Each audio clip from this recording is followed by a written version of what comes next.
We interrupt our program to bring you this important message. I'm back. Anywhere you meet me, guaranteed to go I like down. the way you ride with that booty on me. It's going down. Going down while you looking lonely. It's going down. Come around and it's all on me. Anywhere you meet me, guaranteed to go down. So, new year, new intro. Let's get it. I'm not so sure if I'm going to promise to be a brand new me this year, but my reactions are going to be a lot differently. I'm not going to be doing the most. I'm not going to be doing above and beyond, and I'm going to stay in my lane. That is how 2026 is going to be from here out. Either roll with me or I'm going to roll over you or around you. Whichever is easier. Okay, she headed to the dance floor and she slowly started popping it. Song like my wrist piece, everybody got to watching it. Now you got that secret treasure, I'm gon' put a lock on it. Don't care what they say, I would be stupid to be not on it. Watch me flex.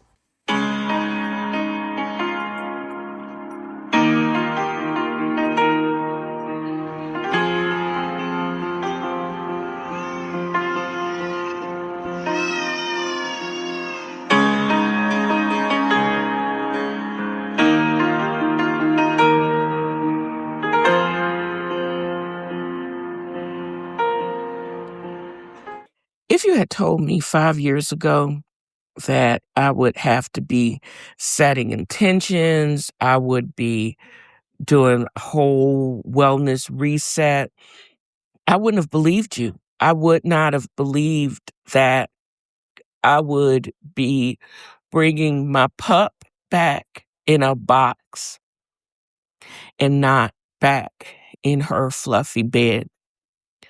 March 7th was one of the worst days of my life. I lost the cutest dog on the planet.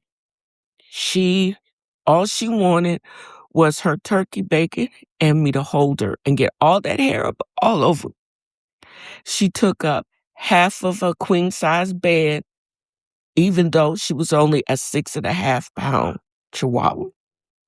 Ethel was everything to me, and she was all I had. And when she died, I had to learn how to live again. I didn't know that I would have to go into therapy again, and I probably should not have left. I would not have just discovered how to be a part of life again. I did not know the importance of being a part of the cycle of life. I would prefer her to be here now. I would prefer not to feel guilty and to feel lonely, but it would be a disservice to her memory if I would just stop being. You lose focus, and it's just hard. But sometimes the hard thing is what makes life worth living. But through it all, my crawling my way back into life, I'm learning how to be thankful. I'm learning that sometimes you have to have intentions in quiet. You have to have a regimen of wellness. You basically start with Zumba to get the blood flowing and to wake up the mind and letting the rhythm take you to that zone. And because you are bona fide big back, you have to do it seated, but you can still get the blood pumping and get your day started. Then you can move on to the quiet intention.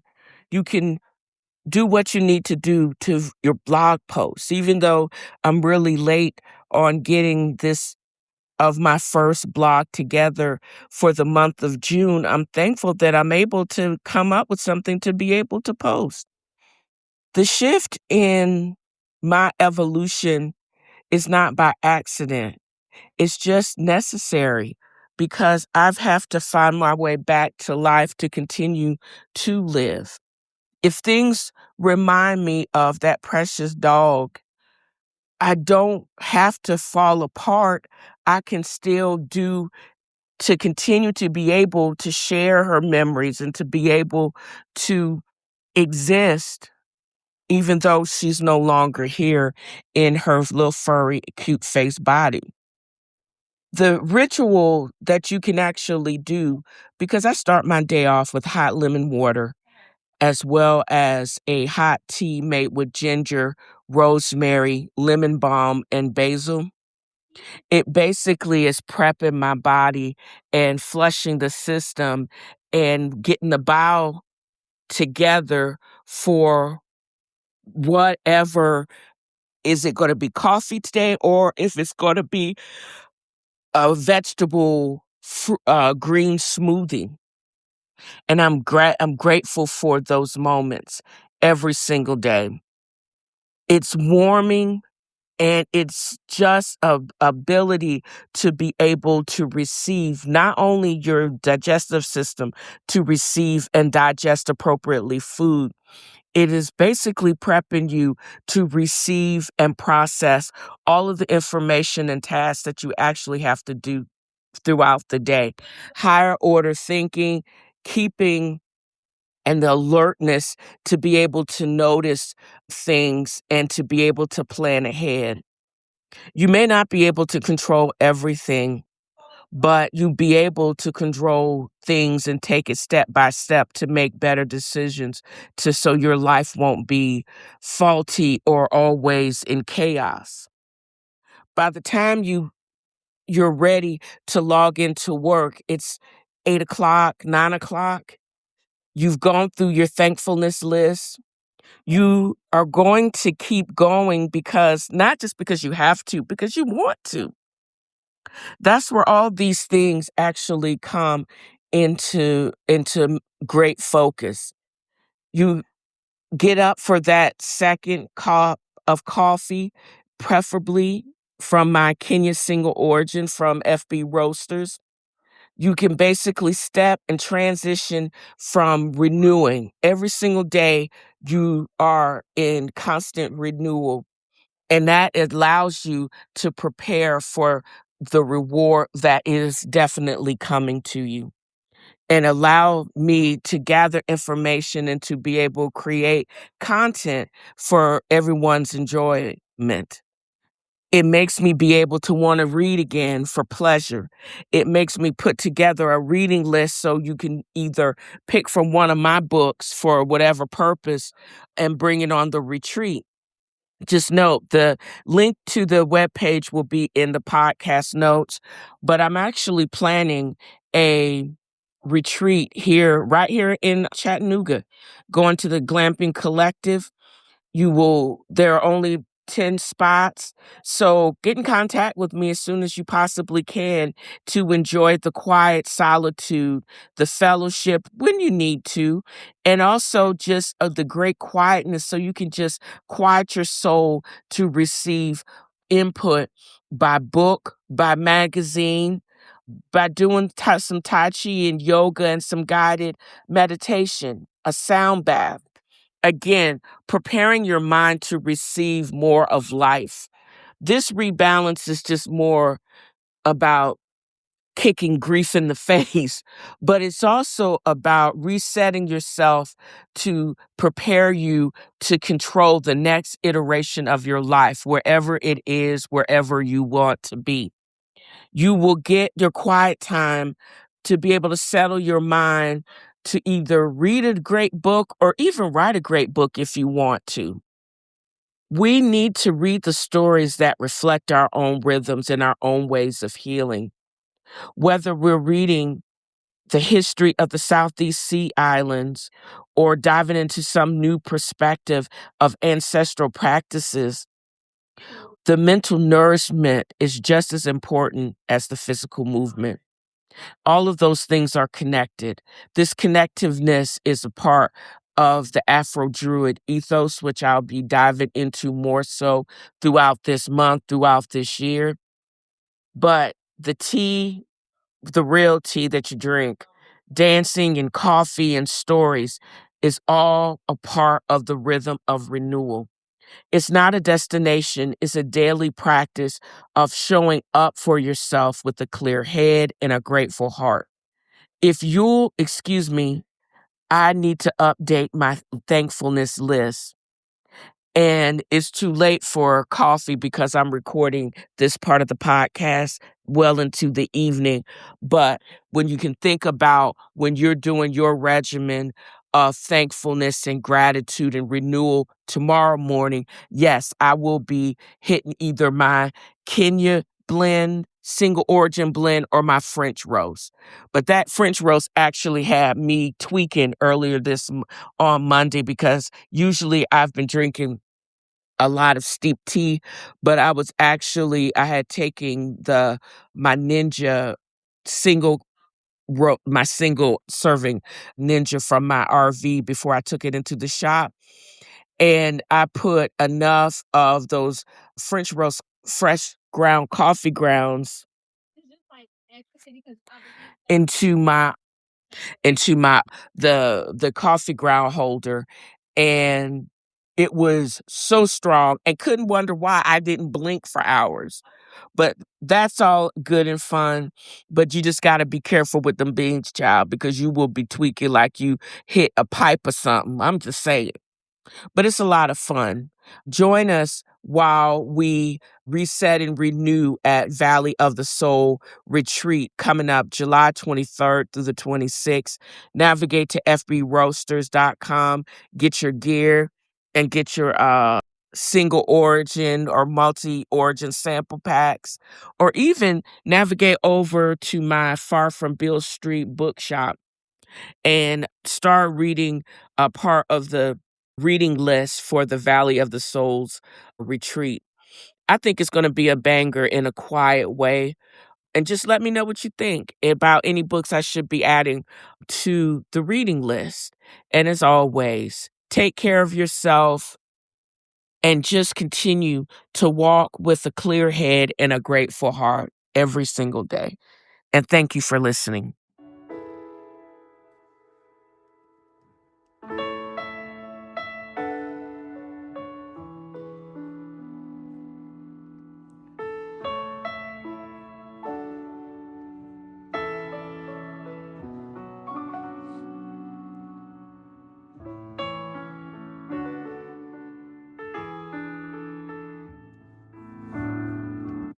So, hey, everybody, welcome back to the show. I'm glad you're here with me today. If you're listening to this from under a blanket or from a parked car where you're just trying to catch your breath, before heading inside, I see you. And today's episode is a personal one. And I'm sorry, I'm starting out a little raggedy, a little raw and messy, but diving right back into the thick of something we all have to face eventually, but no one ever feels truly ready for grief. You know, someone once described grief to me perfectly, and it has stuck with me for a while now. Actually, it was Nene Leakes shading Kim Zolciak's Party City wigs, but I digress. Just because how ridiculous her wigs was, grief is absurd. It catches you completely off guard, and yet it's entirely terrifying and consumes the room. It's not a beautiful, solemn statue. It's awkward, uncomfortable, and strange.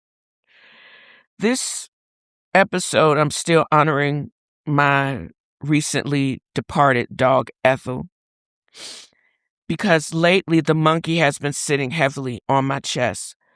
I deeply and truly miss Ethel. Now, if you knew Ethel or you know Chihuahuas, you know they don't actually know how small they are. I think Ethel genuinely believed she was an 80-pound Doberman. She said I had the coloring of one, so I just am going to be that. She had the spirit of a guard dog and the courage of a lion right up until the service technician actually walked through the door. I miss her. I miss her barking at motion detectors and flies, treating blinking red light like a mortal enemy. I miss the routine of her barking at technicians who came to fix things, putting on this massive show of bravado, and then immediately jumping right behind my legs to hide the second they looked her way. She was fierce. She was a coward. She was brilliant. And she was mine. If I'm being completely honest with y'all, that's what we do here. Missing her isn't the only thing I'm carrying. There's this heavy, suffocating layer of guilt. She passed away from a blockage in her intestines and aspiration of stomach contents. And the thought that plays on loop in my head is, I didn't know. I didn't know enough to recognize what was happening until it was too late. It is a brutal thing, pet loss, because they can't use words to tell us where it hurts. And as their caretakers, we expect ourselves to be a know-it-all. We expect to be vets and mind readers, but we are neither. If you're carrying guilt over loss right now, whether it's a pet, a person, or a situation where you think I should have known, I want you to say this to yourself, and I'm trying to say it to myself too. You cannot blame yourself for not knowing, and then what you know now. Love doesn't give us x-ray vision. I love her. I love her with everything I had. And that counts for something, but I'm still hurt. When you're in this space, there's a temptation to just hit the pause button on existent, and it's massive. You want to continue to just sit out life, and honestly, for a little while, maybe you do, because I know I did. You pull down the blinds, and you just stay inside. But here's the hard truth about the middle space.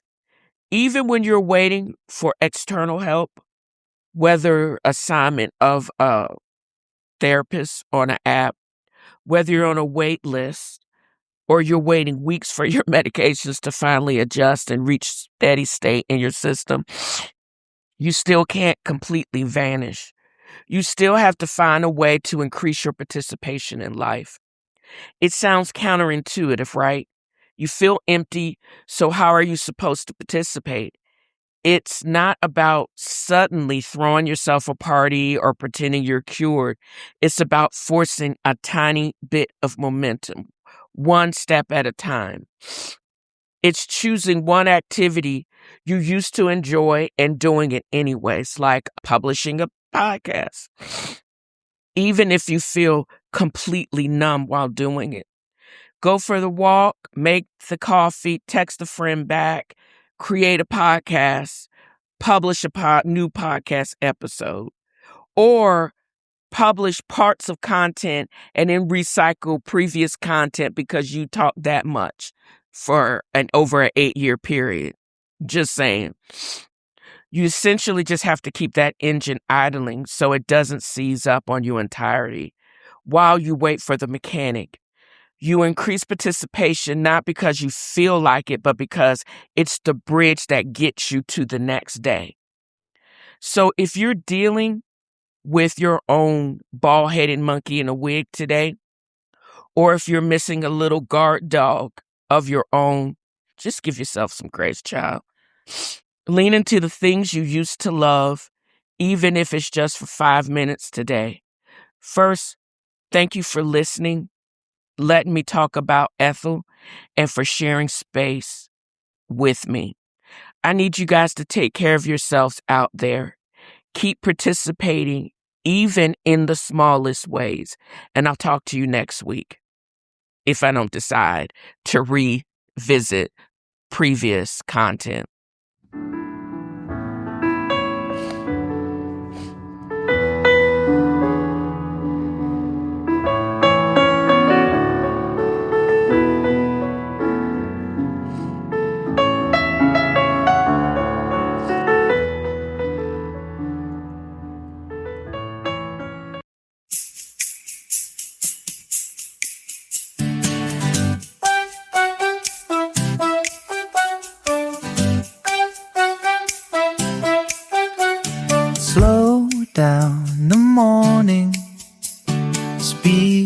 up the soul.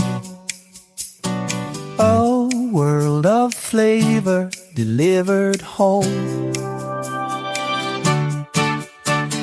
FB Roasters, your perfect cup, just a click away. Online, on time, oh so bold. Slow down the morning, speed up the soul. A world of flavor delivered home. FB Roasters, your perfect cup, just a click away. A world of flavor delivered home. FB Roasters, your perfect cup, just a click away.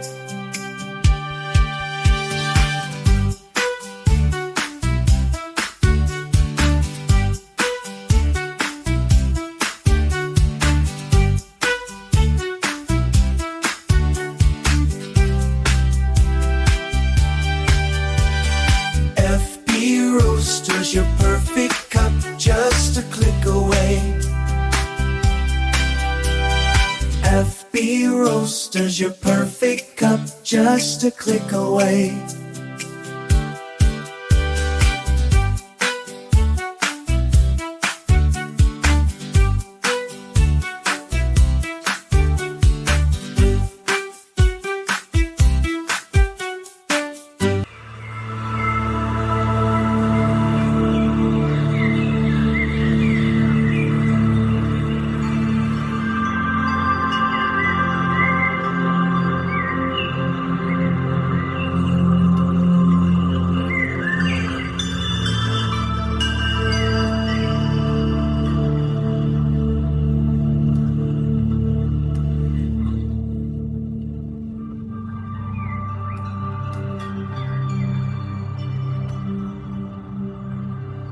Take a deep breath. You're listening to Tenfro is Reading. I'm your host, Felicia Baxter. Today we're stepping away from the screen and into the soul of the valley retreat.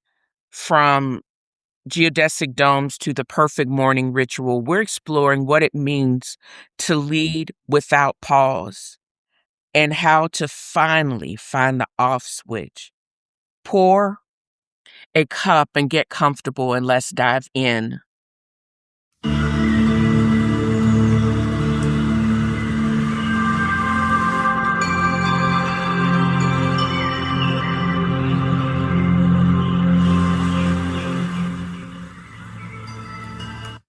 Lately, I've been thinking a lot about the cost of constantly being on.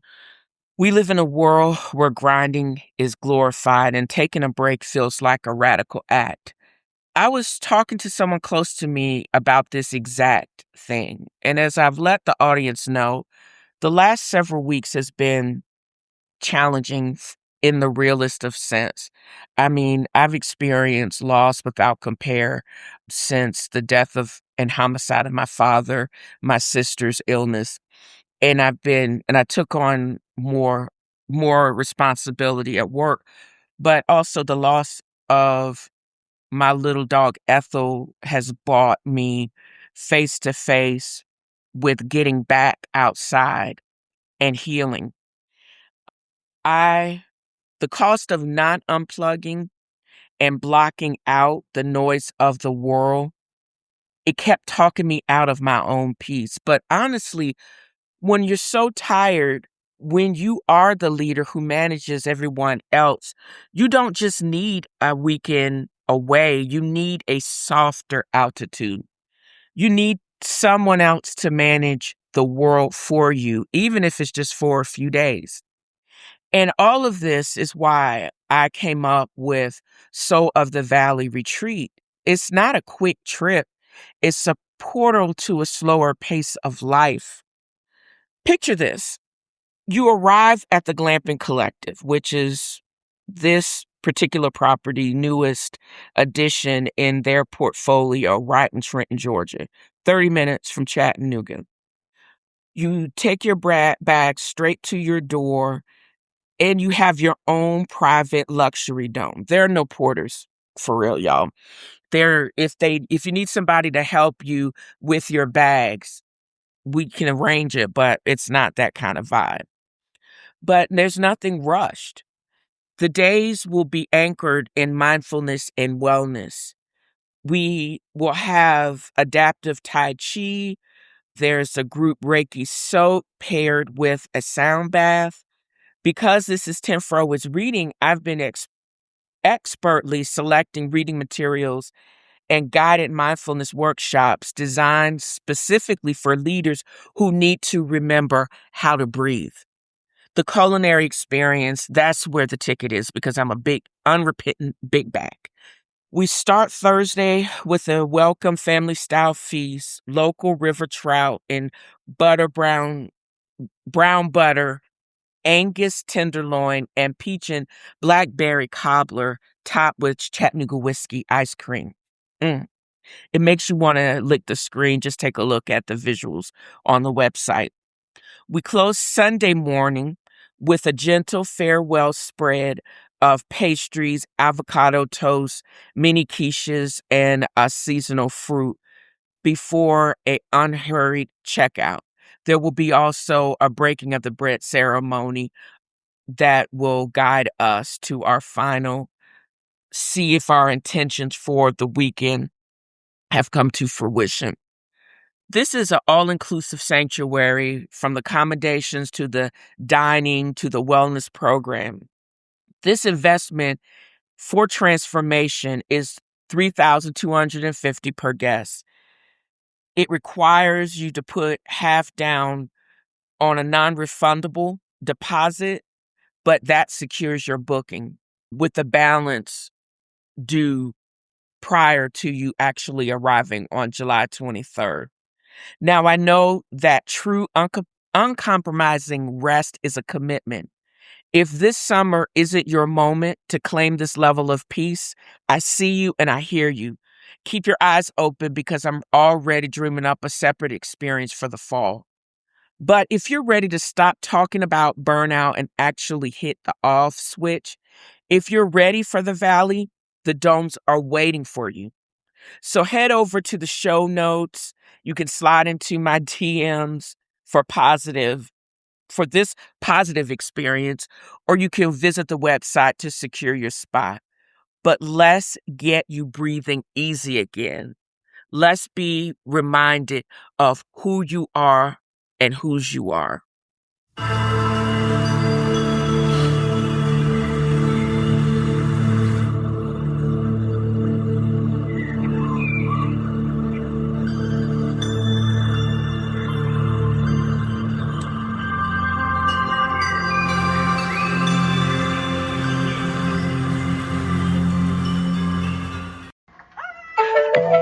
Butterfly in the sky, I can go twice as high.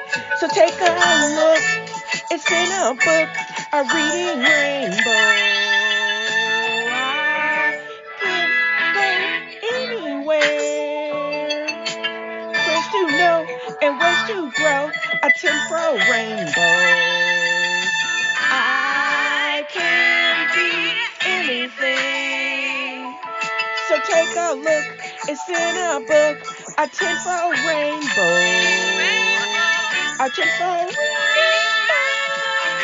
A 10-fro rainbow. I would love to be able to create content on all platforms, or think of content to be created with the assistance of AI, as well as creating podcast episodes based on concepts I've been thinking of for a while. I have 2 podcast channels on Podbeam, and I barely have time to create content on my main podcast platform, because life be lifing and I got to get that bread somehow. While I get interest and streams up, I got to do it. And hopefully one day I can actually make a living from streaming income. It's coming, but it's just not here yet. In the meantime, I still am enjoying selling books online as well as my coffee online. Back in January, February of this year, opened a Shopify store called FB Roasters. And right after that, I started seeing advertisements for these platforms like Zealy and Fame Hero that promises SEO and PR driven by AI to conversion. They say how I went from 10 orders one day and over 50 orders in 24 hours. That's a lie. They basically get your articles about your company index, but there's really no direct conversion attribution. That's why I've engaged them for 4 months on this campaign, and I'm getting ready to shut all of it down once the last 2 of my articles get published. That's the other thing. You have to read the articles closely. I sent back one of the 6 articles I was getting per month back literally 4 or 5 times because first they got me in the wrong part of the country, the Midwest instead of the Southeast. Then they had me associated with somebody named Frank and Emily of Chicago. I was like, who are these people? Also, then they called me Frank, and the FB roaster started by Frank. I was like, who is Frank? You mean Felicia? And then they called me a him. And I was like, my pronouns are she and her. Girl, I'm kind of over them. And I've seen no direct conversion. And so that's why I'm getting ready to give Fame Hero the deuces. So, but even in spite of all of those hiccups, the articles that they produce and the real actual breakdown of the articles, you can navigate to dalesangelsinc.blog and my Shopify blog and just click on fbroasters.com, the news. You'll be able to see an updated version of all of the articles that I'm going to detail in this part of a tinfoil rainbow. Because I do have multiple things that I want to basically discuss about my product, and I'm hoping it'll be interesting enough for you to actually go through this part of the episode and just vibe with me. But one thing I've noticed is there really aren't any premium coffee subscriptions. You open the box and the cup, if there is a cup of coffee, is usually stale and bitter. That is why with my quality product, the books that I'm actually attaching, as well as the journal that you'll get, I just thought of something. A use of the journals that I originally ordered for my retreat, I think that would be a better use of the journals going forward. But again, I digress.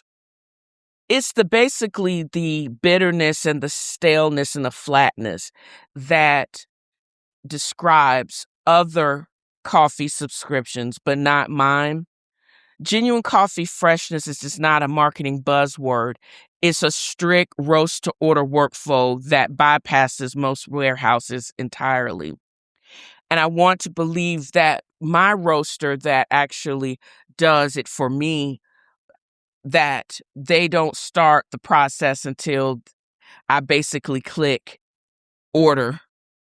So I think I just got an idea for a clip with these Best Buy dates and a lot of the other things that makes those types of things alive, because on mass marketed coffee and the store shelf stability, the Best Buy date means nothing because the peak coffee flavor actually degrades within 2 weeks of roasting.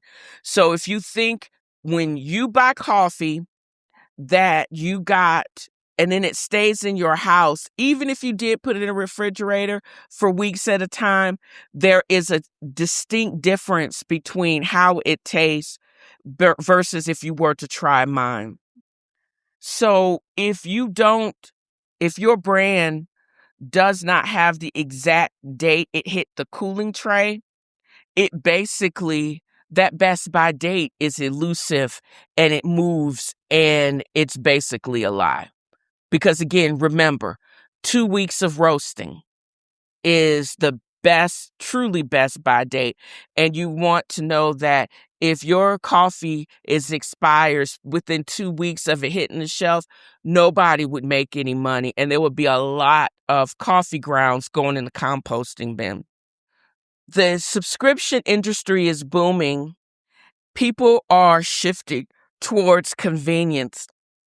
And they also want cafe quality coffee with ethical transparency, but they ain't trying to leave the house. Kind of like myself. True ethical sourcing isn't just a generic certification stamp. It means, what are those direct trade pipelines where premium you pay actually lands back in the hands of the farmers in places like Peru and Bali, of which I have single origin blends that are available at fbroasters.com. And it's not pricey. Small batch of specialty beans do carry a slightly higher price tag than the big box commodity black box, but when you break it down per cup, it's still cheaper than a daily cafe run to Starbucks. So what's the big takeaway? If you're tired of bitter, flat coffee, then you need to head over to fbroasters.com.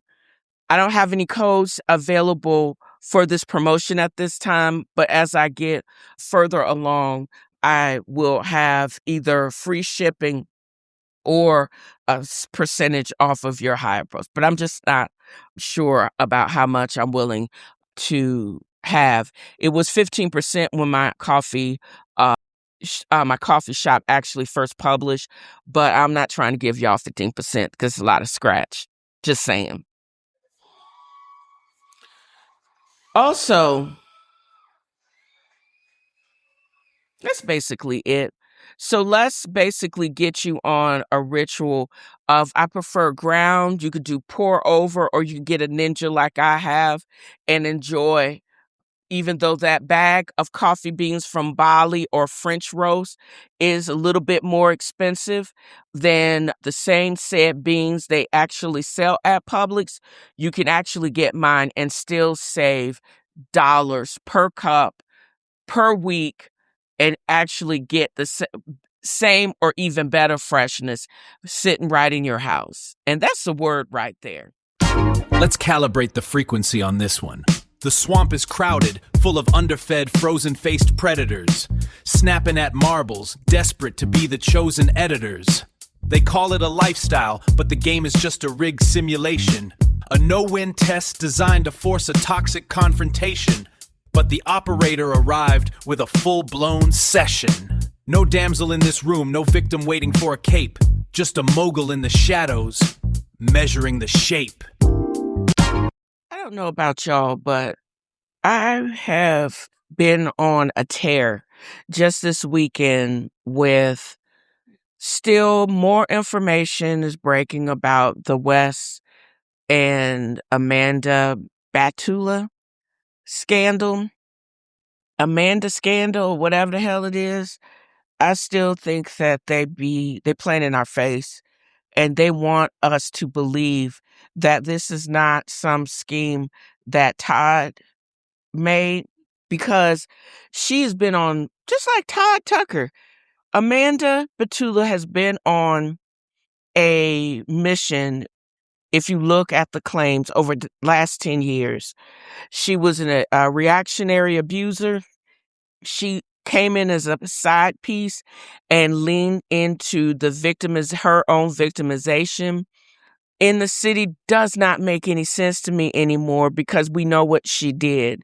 She did set the breadcrumbs last summer to set up her own husband, moved out, and they were supposed to go off into the sunset of In the City because the rumor was Summer House was probably going to be canceled. But they were not expecting the Sierra Miller of it all to gain popularity and audience sentiment because of their triflingness. And I think people also got mad because then they started feeling sorry for Kyle's misguided butt. And then it started to make sense how he would react to her, how he would call her awful, awful things. And his friend was waiting right there in the wings to take up for him and to replace him without a whole bunch of effort. Show her a little good time and attention, and her narcissism takes over. And she really thought she really could work it out, that she could actually have both. And then they could actually ride off into the polyamorous sunset. But Sierra was like, oh, hell no. I'm good, and y'all can kick rocks. Hilarious. Then I found out that even though Love Island, which is shooting the USA version, that whole setup is something that the KKK built. And even though all of these people and women and men are persons of color, they are performing as a byproduct of what is it called? Respectability politics, white conservatism extended by blackness, hierarchy, and classism. All of them get on my nerves. I hate that pig-faced babe on Love After Lockup. But I started this next section even before I watched all that stuff. I've been really fussing at my TV all weekend, but I don't think I fussed at it more when I came back or rediscovered a group of women in New York City that have annoyed me just as much or even more than all of those shows collectively. What I'm talking about is I'm going to attempt to break down seasons 4 and 5 of The Real Housewives of New York City. And it is beguiling to me how this series has continued. Seasons 4 and 5 are the ultimate blueprint for weaponized entitlement. Season 4, it goes on the books as toxic, dark, filled with screaming matches. And then the first reboot, I didn't know the first reboot of this show was way back in 2011, 2012, where half of the cast was wiped out and they brought in 3 new women for season 5. If you look back, these bitches were pre-MAGA before MAGA, before it was even conceptualized. I want to say, since all of them are now roughly the same age as that fool in the White House, somebody, either he or somebody on the show or in his staff, may have looked at these hoes and then developed MAGA, because nothing that fool does is new or inventive.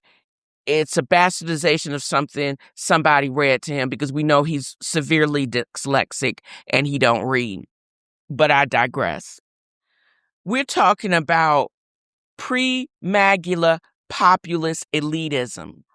We're talking about aggressive white fragility, weaponized victimhood and alternative facts, xenophobia, and a total refusal to accept accountability.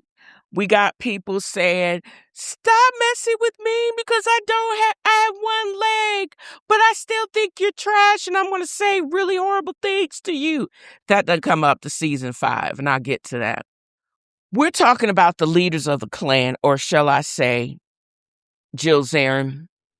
She made a villain turn in season 3. She spends all of season 4 trying to go on an apology tour, but she basically, the old Jill Zarin, keeps popping up when she clashes with Ramona because, see, after season 2, and then season 3, Bethany Frankel doesn't come back. She gets her own spinoff where she gets because she got pregnant and then she married her now ex-husband.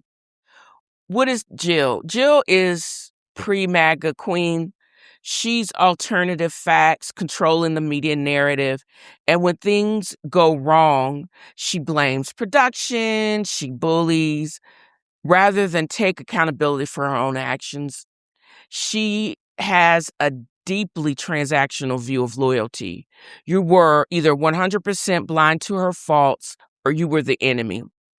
Kelly Bissaman, I didn't know what the hell she was talking about in first season. I didn't know what she was talking about third season. Definitely could not understand what she was talking about this season.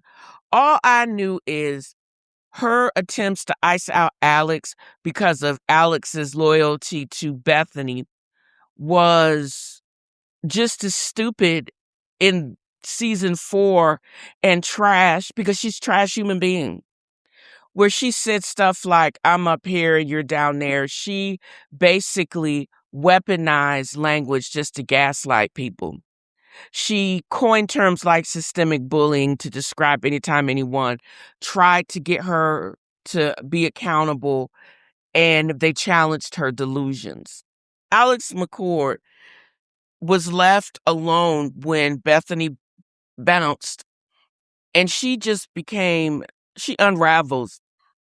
She truly was a bleeding heart liberal that tried to do the right thing, like participate in gay marriage equality marches.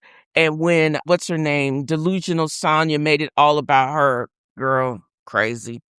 Now she's with her husband, her badass kids down in Australia, just living a high middle class life, but way away from the cameras. She ain't got time for that nonsense. And Ramona, I don't think there's enough to say about that lady because Ramona is the epitome of MAGA, demanding 600 thread count sheets, hangers, treating Morocco like it was so beneath her. She didn't engage. She was always condescending, completely unhinged. And she really started to look her 54 years towards the end of season 4, definitely season 5. Now I'm watching season 6, and we are watching, well, in real time at the time, her marriage actually to find Mario just basically unravel. Then comes the reboot, and it took me a minute to memorize who these women were. Because in season 5, once all of those fools, Sydney Barshop, she basically threw a temper tantrum, and her main claim to fame was she was her vajazzling business. And then when Sonia became unhinged because she took some stupid call when she just could have basically either simply left the room or just been in the moment, she basically had some meltdown, and she was upset that Sonia was making noise in her own kitchen and she got served her breakfast on the tray. It was just so freaking crazy. It's really hard for me to feel sorry for a bunch of elite white women. I just can't.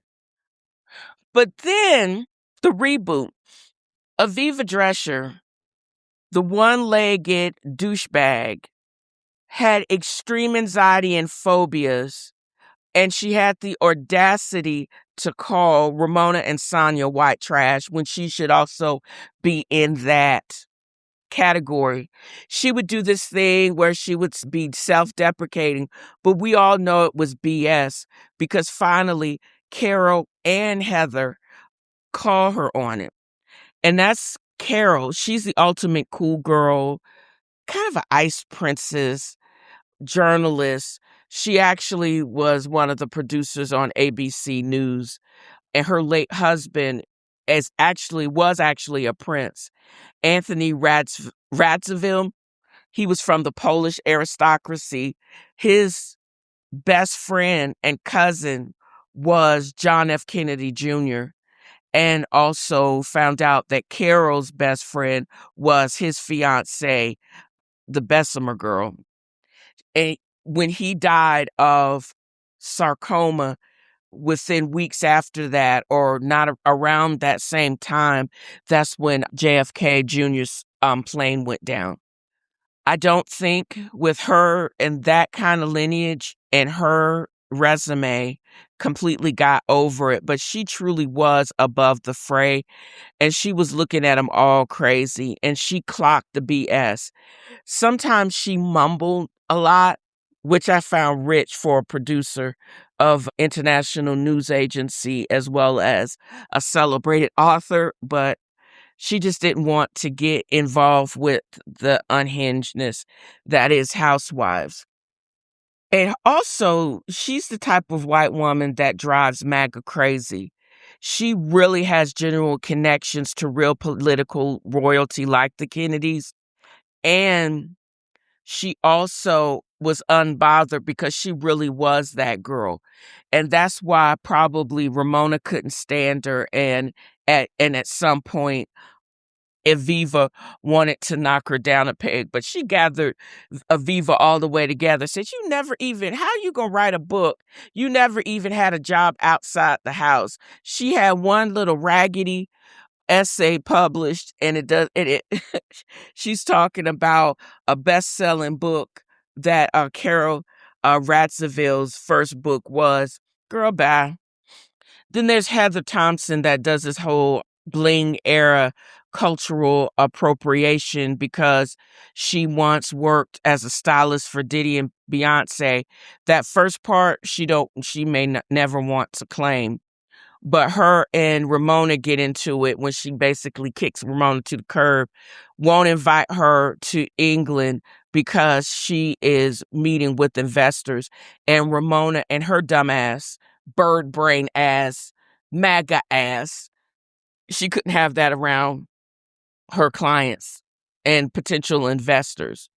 And then she lied on the reunion stage and said, if you had to do it all over again, knowing Ramona now, and you had something similar that was coming up, would you invite Ramona? And she says, yes. She known good and hell well the way Ramona acts. And now that her marriage is coming apart and she's even acting even more erratic, that she will let that lady come to her business meeting like she did in Sonia and cut and show her ass. No, she wouldn't. Shut up, girl. Stop lying. But I get it. She's kind of likable, but her saying holla and trying to use the black vernacular was annoying. Luann is still just as xenophobic and delusional. She should stop tripping because she was supposed to stop using the Countess title because she did lose that in the divorce. And she has some unshakable belief her divorce ass is her connection to birthrights and class supremacy when she lost all of that in that divorce. So again, go sit down somewhere. And Ramona, she's just typical MAGA. Xenophobic, rules don't apply. And she says the stupidest stupid stuff. Then she says, I'm sorry, okay? And that's supposed to erase whatever stupid thing she said completely. Nah, we're good, Ramona. And I'm glad you were not allowed to come back in any friend of or iteration of the series once you got bounced. Same with Jill Zarin. Nobody felt sorry for her, even after her husband, who was doing the work of God, staying married to her. When Bobby Zarin passed away from metastatic thyroid cancer, they weren't hearing that. I could kind of see why Luann and Sonia were allowed to come back and got their spinoff, but I could also see nobody has the patience to watch Jill Zarin and her monkey-looking ass do anything on our screens. And her moving outside of the group chat for her racial rant, that's where she gonna be doing she gonna be right outside the club. So what else is going on with these ladies? And also, the bottom line too is Heather really didn't dislike Heather because Heather was a good person. Ramona disliked her because Heather was really unbothered. She was financially independent, totally immune to Ramona's bullying. And for the first time, an Upper East Side corporate alpha stepped onto Ramona's turf, used her own connections to exclude Ramona from a major storyline, and looked at Ramona's wild out antics with absolute amusement rather than fear. And Aviva, even though she did lose her leg at only 6 years old in a tragic farm accident, she and her badass friend snuck out, was playing on a piece of heavy machinery, some type of rotating conveyor belt. Somebody flipped the switch. She got stuck in it, and her foot got crushed and churned up by the machineries. And she had to undergo a below-the-knee amputation and then multiple elective revisional surgeries.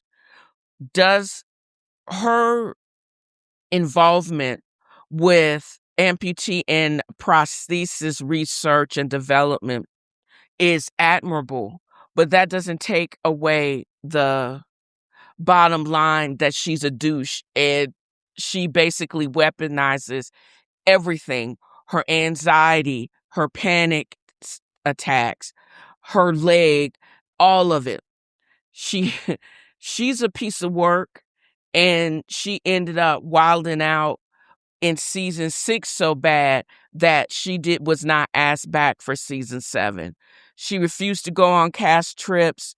They had a delay in production evidently for season 6. The shooting of it, and she was one of all the cast members holding out for more, and then asked her husband to basically tell them that she wasn't going to one of the local trips until they gave her a bump in salary. They said, bet. Hell no. And now you suspended for 3 episodes. And they had started already writing off her place even before she was actually fired at the end of season 6. So Ramona I just realized after watching the first few episodes of let me see, this is season 6. There's like several friends of that I don't really know who they are. There's an image consultant. There's this former model, Kristen, I think her name is, or Kirsten.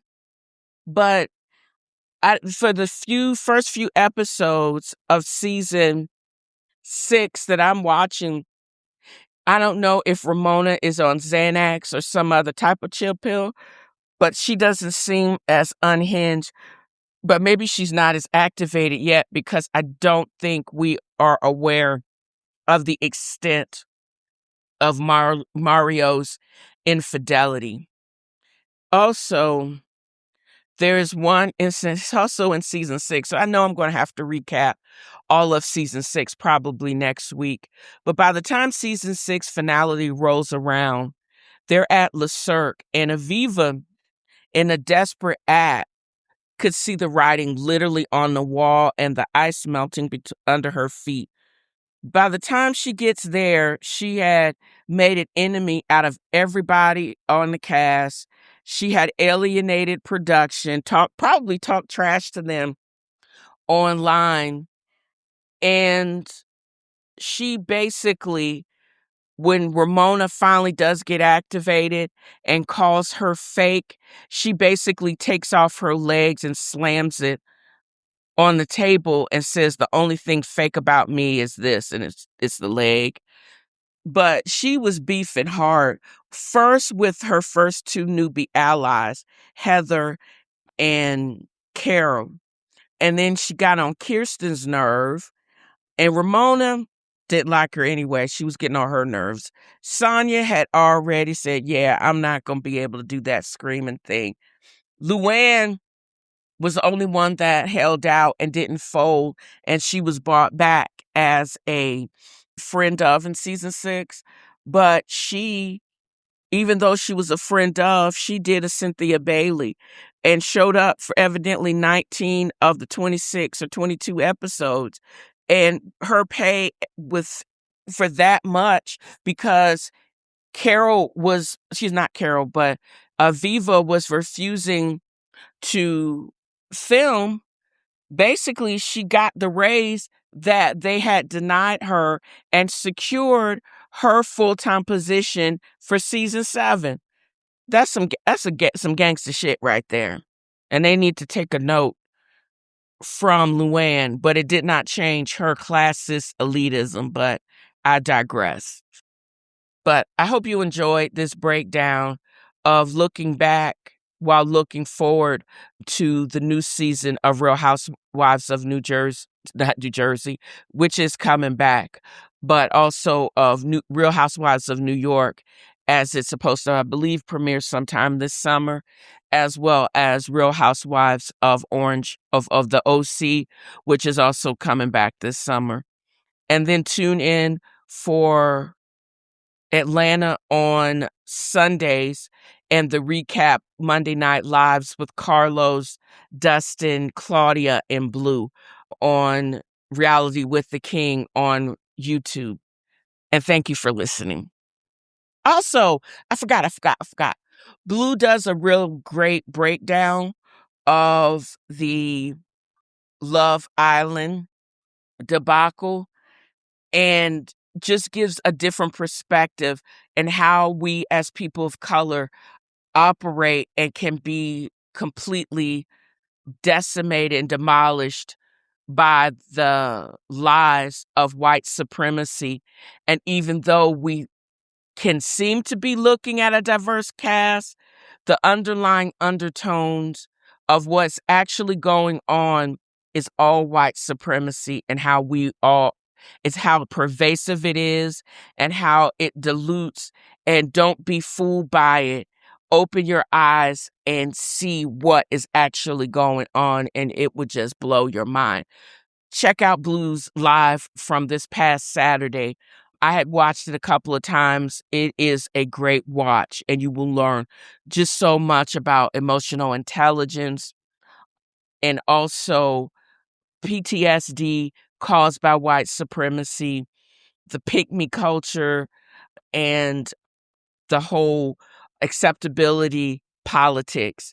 It's wild. So check out Blue Centric live on YouTube from this past week, her breakdown of Love Island. So again, thank you for listening.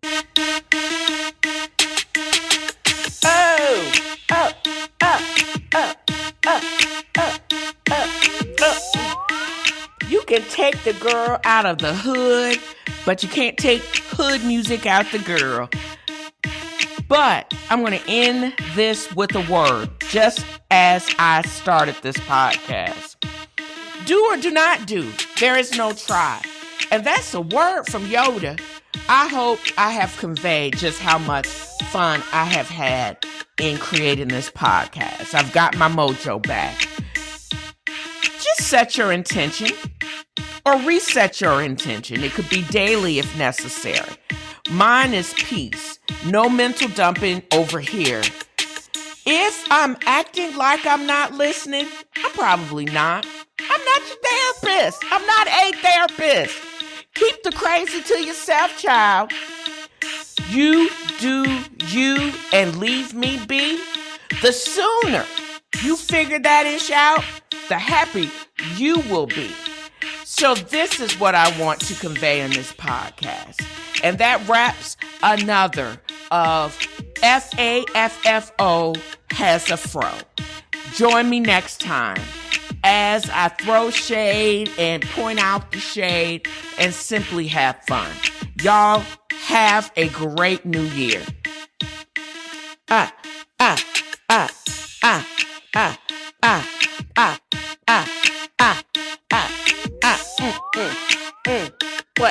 What, y'all? What?